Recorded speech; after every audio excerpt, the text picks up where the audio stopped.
పాతబస్తీ చార్మినార్ సర్కిల్లోని పత్తర్ఘాట్ డివిజన్లో పోలింగ్ బూత్ల ఏర్పాట్లకు సంబంధించి మరింత సమాచారం మా కరెస్పాండెంట్ వాసు అందిస్తారు. మున్సిపల్ ఎన్నికలకు రంగం సిద్ధమైంది. మరి కాసేపట్లో గ్రౌండ్ స్టార్ట్ కాబోతుంది. అయితే ప్రధానంగా చూసినట్టయితే మనం ఎన్నికల చార్మినార్ సర్కిల్లో ఉన్నటువంటి పత్తర్ఘట్ డివిజన్ సంబంధించినటువంటి పోలింగ్ బూత్ దగ్గర ఉన్నాం. ఇక్కడ ఏర్పాట్లకు సంబంధించి చూసినట్టయితే మొత్తం ఇక్కడ పూర్తిగా కూడా ఎవరు కూడా సెల్ ఫోన్స్ కానీ ఎలాంటి ఎలక్ట్రికల్ పరికరాలు కూడా తీసుకురావద్దని చాలా స్పష్టంగా ఇక్కడ నోటీస్ పెట్టింది. ఇక్కడ చూస్తున్నాం జిహెచ్ఎంసీ సాధారణ ఎన్నికలకు సంబంధించి కూడా పోటీ చేసే అభ్యర్థుల వివరాల లిస్టుకు సంబంధించి మొత్తం 7 లిస్టుకు సంబంధించి కూడా పేరు వైజ్గా కూడా చార్మినార్ సర్కిల్ 9 సంబంధించి వార్డు 32 పత్తర్ఘట్ డివిజన్ సంబంధించినటువంటి ఇక్కడ చూస్తా ఉన్నాం. ఎవరెవరు ఓటింగ్ ఏంది, వాళ్ళ పేరేంటి చాలా స్పష్టంగా వాళ్ళ గుర్తులతో సహా కూడా ఎలాంటి ఆంక్షలు అమల్లో ఉంటాయనే అంశానికి సంబంధించి కూడా ఉన్నాయి. ఇక్కడ ప్రస్తుతం లోపలికి ఎంట్రీ కాగానే ఇక్కడ మొత్తం మహిళా పోలీస్ సిబ్బంది కూడా ప్రస్తుతం అందుబాటులో ఉన్నటువంటి పరిస్థితి. ఇక్కడ ఉన్నటువంటి మరొక మహిళా అధికారి కనిపిస్తా ఉన్నారు. ఇక్కడ సంబంధించి ఇక్కడ పోలింగ్ ఇక్కడ ఉన్నటువంటి ఈ డివిజన్లో ఉన్నటువంటి ఓట్లు ఎన్ని, ఆ ఓట్లకు సంబంధించి వీళ్ళకి కేటాయించినటువంటి ఆ ఓటర్ లిస్ట్ ఆధారంగా కూడా వచ్చిన ప్రతి వ్యక్తి సరైన వ్యక్తినా, వీళ్ళు సరిగ్గానే సక్రమంగానే ఓటు హక్కు వినియోగించుకోవడానికి వచ్చారా, లేదంటే వేరొక వ్యక్తి ప్లేస్లో ఇంకెవరైనా వచ్చారనేది మాత్రం వెరిఫై చేసుకుని అక్కడ ఉన్నటువంటి పోలింగ్ ఏజెంట్లను వచ్చినటువంటి వ్యక్తి ఈమెనా కాదా, ఇతడైనా కాదా అనే అంశానికి సంబంధించి కూడా ఇతర పార్టీల పోలింగ్ ఏజెంట్లను అడిగి తెలుసుకొని వాళ్ళు ఓకే చెప్పిన తర్వాత నాకు అలో చేస్తారు. ప్రస్తుతం బాలెట్ పద్ధతిలో ఏదైతే పేపర్ చూస్తూ ఉన్నాం, మొదటిసారిగా గ్రేటర్ హైదరాబాద్ ఎన్నికలకు సంబంధించి చాలా రోజుల తర్వాత కూడా బ్యాలెట్ పేపర్ పద్ధతిలో కూడా ప్రస్తుతం ఈ లిస్ట్ ఏదైతే చూస్తున్నామో దీని ద్వారానే ఓటు హక్కును వినియోగించుకోబోతున్నారు. దాదాపు అది ఏ విధంగా ఈ పేపర్ను అంటే మలిచే క్రమానికి సంబంధించి కూడా ఏ విధంగా మలుస్తారు ఒకసారి అతను మలిచి చూపించే ప్రయత్నం చేస్తారు.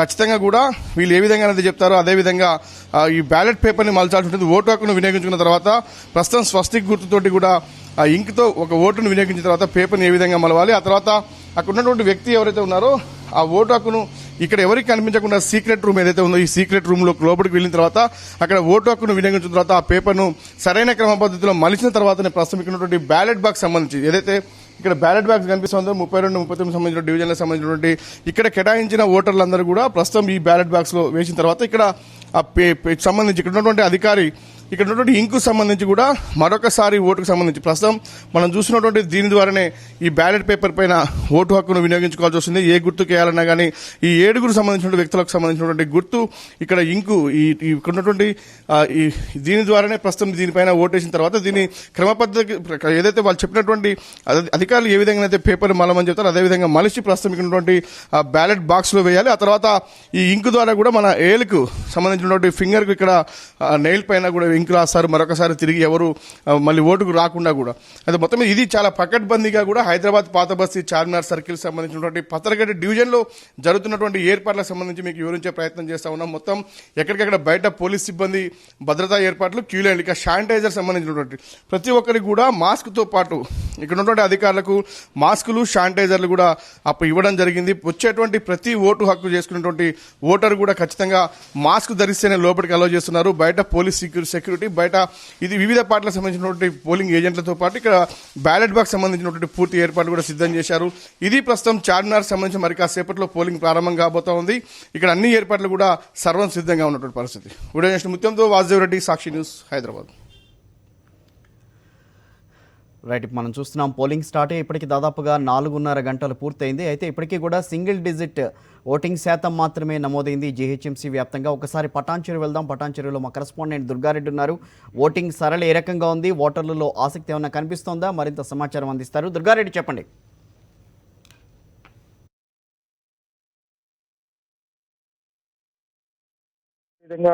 ఇక్కడ అంటే దాదాపు పటాన్చెరులో భారత్ నగర్, ఆర్సీపురంలో 120 పోలింగ్ కేంద్రాల్లో కూడా ఇప్పటి వరకు 25% కూడా పోలింగ్ కేంద్రాల నుంచి నమోదైనట్లుగా అంచనాకు రాలేదు. అదేవిధంగా ఇదంతా కూడా అన్ని రాష్ట్రాల నుంచి ఇక్కడ స్థానిక నివాసం ఏర్పాటు చేసుకొని ఇక్కడ పరిశ్రమలో పనిచేసే వాళ్ళంతా కూడా ఉదయం వచ్చి ఓటేసే వాళ్ళు కూడా మందకోడిగా రావడంతో చాలా సందర్భాల్లో పోలింగ్ కేంద్రాల్లో జనాలు లేక వెలువెలబోతున్నాయని చెప్పవచ్చు. అదేవిధంగా మనం చూస్తున్నాం ఇప్పటి వరకు ఈ యొక్క పటాన్చెరు, రామచంద్రాపురం, బిహెచ్ఎల్ ఈ ప్రాంతంలో చిన్న చిన్న సంఘటనలు తప్ప మినహా ప్రశాంతంగా పోలింగ్ జరగడానికి అన్ని ఏర్పాట్లు చేశారని చెప్పవచ్చు. కిషోర్, అదేవిధంగా రాష్ట్ర వ్యాప్తంగా అంటే హైదరాబాద్ లో జరుగుతున్న ఎన్నికల మీద ఆసక్తి ఎదురు చూస్తున్న జనాలు కూడా టీవీ కూర్చొని చూస్తున్నారు.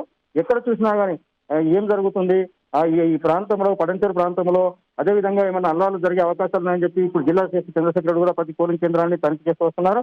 మనము పటాన్చెరు పోలింగ్ కేంద్రంలో ఉన్నాం. ఇక్కడ మాత్రం ప్రశాంతంగానే జరుగుతుందని చెప్పవచ్చు. కిషోర్, ఇటువంటి దుర్గారెడ్డి, ఓటింగ్కి సంబంధించి ప్రజల్లో ఎటువంటి ఆసక్తి కనిపిస్తోంది? ఏరియాకి సంబంధించి చూస్తే కనుక మీరున్న డివిజన్లో ఇప్పటివరకు ఏ మేరకు ఓటింగ్ శాతం నమోదైనట్టుగా చెప్తున్నారు అధికారులు? మనమున్న పటంచేరు ప్రాంతంలో మాత్రం 2 పోలింగ్ కేంద్రాలు ఉన్నాయి. ఇక్కడ 2 పోలింగ్ కేంద్రాలు, ఒక దాంట్లో 900, ఒక దాంట్లో 600 ఉన్నాయి. ఇందులో జీహెచ్ఎంసీ ఎన్నికలు మందకొడిగా సాగుతున్నాయి. ప్రజాస్వామ్యంలో ఓటే ఆయుధం, ఓటేస్తేనే ప్రశ్నించే అవకాశం ఉంటుందని చెప్పి మంత్రి కేటీఆర్ వ్యాఖ్యానించారు. సో మొత్తం మీద ఓటర్లలో ఓటు వేయాలన్న ఆసక్తి ఎంతవరకు ఉంది, మొత్తం మీద ఏ మేరకు ఓటింగ్ శాతం నమోదవుతుందో మా కరెస్పాండెంట్స్ ఇద్దరున్నారు, కిరణ్ భూపతి అదేవిధంగా జోయల్. వివిధ ప్రాంతాల నుంచి వాళ్ళు మనతో జాయిన్ అవుతున్నారు. ప్రస్తుతం జోయల్ దగ్గరికి వెళ్దాం. జోయల్, మొత్తం మీద మీరున్న ప్రాంతంలో, మీరున్న డివిజన్లో ఓటింగ్ శాతం ఏ రకంగా ఉంది, ఉత్సాహం ఏ రకంగా కనిపిస్తోంది? ఒకసారి మా కరెస్పాండెంట్ కిరణ్ దగ్గరికి వెళ్దాం. కిరణ్, మీరున్న ప్రాంతంలో మొత్తం మీద ఆ డివిజన్ వ్యాప్తంగా ఓటింగ్ శాతం ఏ రకంగా ఉంది, ఓటర్లలో ఆసక్తి ఏ రకంగా ఉంది? రైట్, మనం చూస్తున్నాం ప్రజాస్వామ్యంలో ప్రజలు భాగస్వాములు కావాలి, అప్పుడే ప్రజాస్వామ్యం పరిడవిల్లుతుందని చెప్పి కొద్దిసేపటి క్రితం ఎమ్మెల్సీ కవిత వ్యాఖ్యానించారు. మొత్తం మీద ఓటింగ్ శాతం చాలా తక్కువగా నమోదవుతున్న సందర్భం అయితే ప్రస్తుతం మనకు కనిపిస్తుంది. దాదాపుగా 5 గంటలు కావస్తుంది, పొద్దున 7 గంటలకు ఓటింగ్ మొదలైంది. అయితే ఇప్పటివరకు కూడా సింగిల్ డిజిట్కి మాత్రమే ఓటింగ్ శాతం నమోదైంది. జీహెచ్ఎంసీ వ్యాప్తంగా చూస్తే కనుక గతంలో కూడా 40 నుంచి 50% ఓటింగ్ మాత్రమే నమోదైన సందర్భాలు అయితే ఉన్నాయి. అయితే ఆ మేరకు ఓటింగ్ నమోదవుతుందా లేదా అనేది అయితే ఇప్పుడు ప్రస్తుతం కనిపిస్తున్న దృశ్యాలు బట్టి చూస్తే అది కూడా కష్టమేనన్నట్టుగా కనిపిస్తోంది. కాకపోతే మధ్యాహ్నం 2 గంటల తర్వాత ఓటింగ్ శాతం మరింత పెరిగే అవకాశం ఉంటుందని చెప్పి అధికారులు భావిస్తున్నారు. అదేవిధంగా రాజకీయ పార్టీలు కూడా ఓటర్లలో చైతన్యం నింపే ప్రయత్నం చేస్తున్నాయి. ఓటింగ్కి వెళ్ళి ఓటు వేయాలని చెప్పి వాళ్ళు ప్రతి ఇంటికి వెళ్ళి తిరుగుతున్న సందర్భాలు మనం తిరుగుతున్నట్టుగా మనకి సమాచారం అందుతోంది. మొత్తం మీద మంత్రి కేటీఆర్ కానీ, ఇటు పక్కన ఎమ్మెల్సీ కవిత కానీ ప్రజాస్వామ్యంలో ఓటు ఆయుధం కాబట్టి తప్పకుండా ఓటు వేస్తేనే మీరు ఒకరిని ప్రశ్నించే అవకాశం ఉంటుంది కాబట్టి తమ ఓటు హక్కు వినియోగించుకోవాలని చెప్పి స్పష్టంగా చెప్తున్నారు.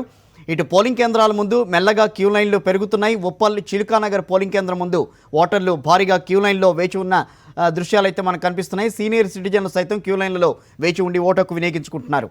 రైట్, చిలుకానగర్కి వెళ్దాం. చిలుకానగర్ 1వ డివిజన్లో మా కరెస్పాండెంట్ మరింత సమాచారం అందించేందుకు సిద్ధంగా ఉన్నారు. ఏ రకంగా జరుగుతుందో తెలియజేస్తారు ఇప్పుడు. ఓటింగ్ అనేది కొనసాగుతుంది. సో రైట్ నో మనం చిలకానగర్ డివిజన్ సంబంధించినటువంటి 7 పోలింగ్ స్టేషన్ లో ఉన్నాము. సో ఉదయం 7 గంటలకి ప్రారంభమైనటువంటి ఓటింగ్ సంబంధించి ఇప్పుడిప్పుడే జనాలంతా కూడా ఓటు వేయడానికి ఇళ్లలోంచి బయటకు వస్తున్నటువంటి పరిస్థితులు కనబడుతున్నాయి. సో మనం చూసుకోవచ్చు, ఒక పెద్ద క్యూ లైన్ అయితే ఇక్కడ ఉన్నది. ఇప్పటి వరకు చూసుకున్నటువంటి పర్సెంటేజ్ ఆఫ్ ఓటు చూసుకున్నట్లయితే ఆల్మోస్ట్ ఇక్కడ లాస్ట్ ఇయర్ చూసుకుంటే 52% వరకు ఓటింగ్ పోలైనటువంటి డివిజన్ గా దీన్ని చెప్పుకోవచ్చు. మొత్తం ఓవరాల్ గా జిహెచ్ఎంసీలో 42 నుంచి 45 వరకు పర్సెంటేజ్ ఓట్ ఉంటే, లాస్ట్ ఇయర్ పోలింగ్ పర్సెంటేజ్ ఉంటే ఈసారి కాస్త పెరిగేటువంటి అవకాశం కనబడుతోంది. సో కొంచెం చలికాలం కాబట్టి కాస్త ఉదయం పూట రావడానికి కొంత ప్రజలు వెనుకన్నప్పుడు కూడా ఇప్పుడిప్పుడే ఓటర్ల పర్సెంటేజ్ అంటే క్యూలో వచ్చేటువంటి ఓట్లు వేసేటువంటి వాళ్ళ సంఖ్య అయితే పెరుగుతుందని చెప్పుకోవచ్చు. సో సోషల్ డిస్టెన్స్ సంబంధించి చూసుకోవచ్చు, మనకు ఎక్కడికక్కడ సోషల్ డిస్టెన్స్ మెయింటైన్ చేస్తున్నటువంటి పరిస్థితులు కనబడుతున్నాయి. తర్వాత శానిటైజేషన్ సంబంధించి కూడా ఇటు జిహెచ్ఎంసీ అధికారులు కానీ, ఇటు పోలీస్ డిపార్ట్మెంట్ కానీ పూర్తి స్థాయిలో ఏర్పాటు చేయడం జరిగింది. అయితే చాలా ప్లేసులలో మనకు ఒక రీజన్ గా కనబడుతుంది ఏంటంటే, చాలా వరకు పోలింగ్ సంబంధించినటువంటి ఓటర్ స్లిప్స్ అయితే చాలా మందికి ఇవ్వలేదు కాబట్టి, జిహెచ్ఎంసీ వాళ్ళు పంపించలేదు కాబట్టి, సో ఇక్కడికి వచ్చిన తర్వాత ఓటర్ స్లిప్స్ ఎక్కడ ఇస్తారని వెతుక్కున్నటువంటి పరిస్థితి ఉందని మనతో చెప్పడం అనేది ఉదయం నుంచి చూస్తున్నాం. సో ఇక్కడ మాత్రం అలాంటి పరిస్థితి లేదు, కొంత మెరుగ్గానే ఉందని చెప్పుకోవచ్చు. సో చాలా మంది ఏంటంటే ఈసారి యువత ఎక్కువగా ఓటింగ్ లో పార్టిసిపేట్ చేస్తున్నారు. సో ఇంతకుముందు యూత్ ఓట్లు వేయడానికి కాస్త కోసం వెనుకంజ వేసేవాళ్ళు, చూద్దాంలే అనేటువంటి ధోరణి కనబడేది.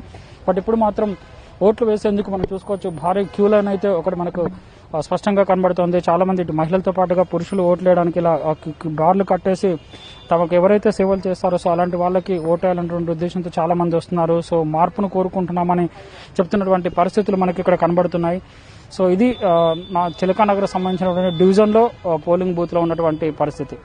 జర్నలిస్ట్ నారాయణతో రాజ్ కుమార్ ఫర్ సాక్షి టీవీ.